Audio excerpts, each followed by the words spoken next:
ሰላም ለማርታ ያለውን ምስጢሮችን ዝርግፍ አድርጋ ለመንገር ቃል ገብታለች።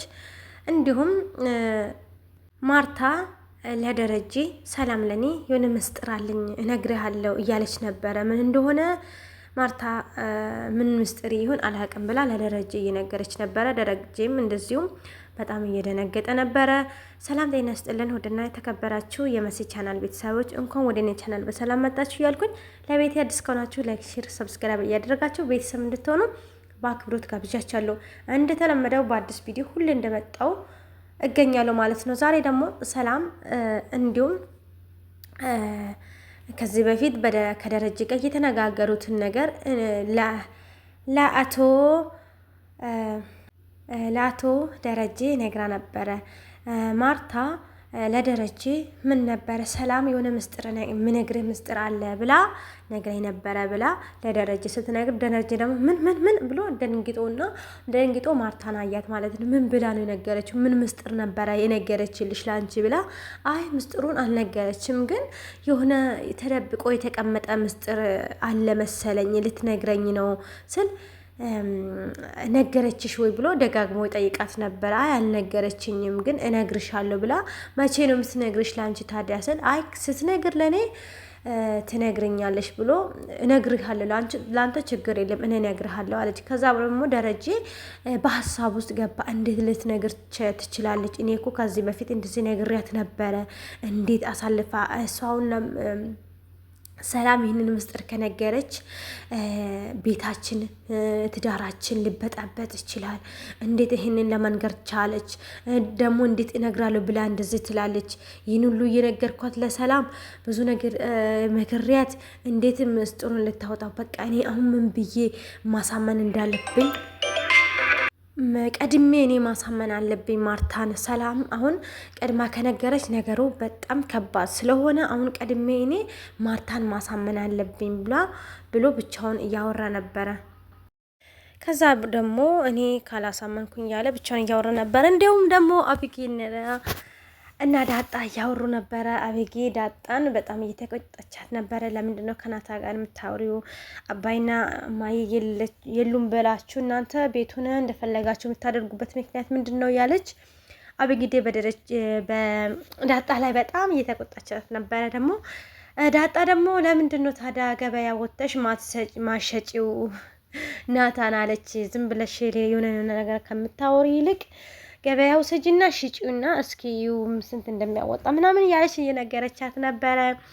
እና አቤጌ ደግሞ ዳጣን ናታን የኔና የኔ ብቻ ነው፣ አንቺ ከህይወታችን ውጪ፣ ናታን የራሴ የግሌ ነው ያለች። ታዲያ አሁን ማይና ምናምን ብለሽ ለምን ሌላ ነገር ታወሪያለሽ? ታዲያ ከፈለግሽ ያንቺ ብቻሽ ከሆነ ለምን ገበያ ወጥተሽ አሸጭም ያለች ለአበጌ እያወረች ነበረ። በጣም የሚያቃጠለቻት ነበረ። በነገራችን ላይ ፍቅር በግዴታ አይደለም በውዴታ አንድ ሰው ልጅ ወዶና ፈቅዶ ነው እንጂ በግድ ይሁን ማለት አይቻልም።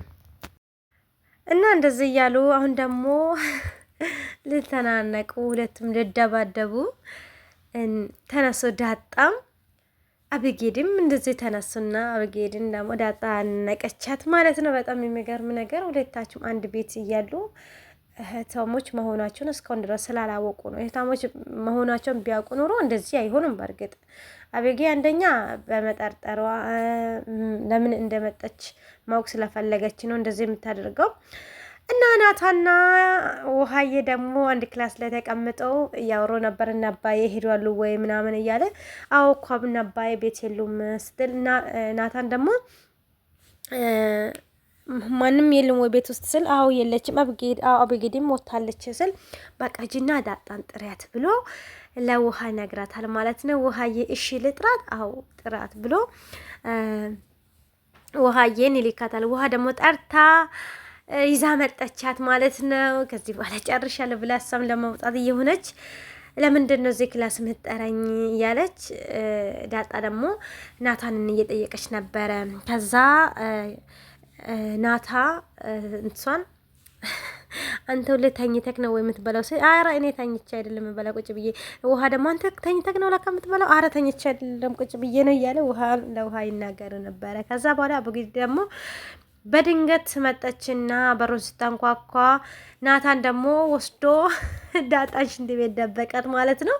ሽንት ቤት ሲደብቃት ደግሞ ቢጊዴ መጣችና ከሽንት ቤት አወጣችና ቀጥ ብለሽ ውጪ ከክላስ ቀጥ ብለሽ ውጪ፣ ናታን የኔና የኔ ብቻ ነው ብላ ለዳጣ ትነግራለች። ለምንድን ነው የተደበቅሽው በሽንት ቤት ስትል፣ አይ እኔ አንቺን እኮ ፈርቼ ነው ብላ ዳጣ ትነግራለች ማለት ነው። ከዛ በኋላ ናታን ቁጭ ብሎ እያነበበ እያለ ከዛ በኋላ እንግዲህ መጣችና እኔ እኮ በጣም እኮ ነው የምወድክ ምናምን እያለች እየሳመችው ነበረ። እሺ ለምንድን ነው የምትወጂበት ምክንያቱስ ምንድን ነው? እኔ መጽሐፍ ስነብ አትወጂም፣ ሌላ ነገሮችን አትወጂም። እንዴት ነው እወድሻለሁ ማለት የቻልሽው? እወድሃለሁ የምትይኝ ከዚህ አሁን እኮ መጀመሪያ እወድሃለሁ አትይም ነበረ፣ ግን ዳጣ ከመጣች በኋላ እወድሃለሁ ማለት ጀመርሽ። እንዴት ነው ነገሩ ምናምን ብሎ ስጠይቀ ኦኬ መወድበት ምክንያት ያለች እንትን እያለች ነበረ። ከዛ በኋላ አቶ ደረጀ ደግሞ ለሰላም ደወለላት በድንገት። ሰላም እንዴት ነሽ? ደህና ነሽ ወይ?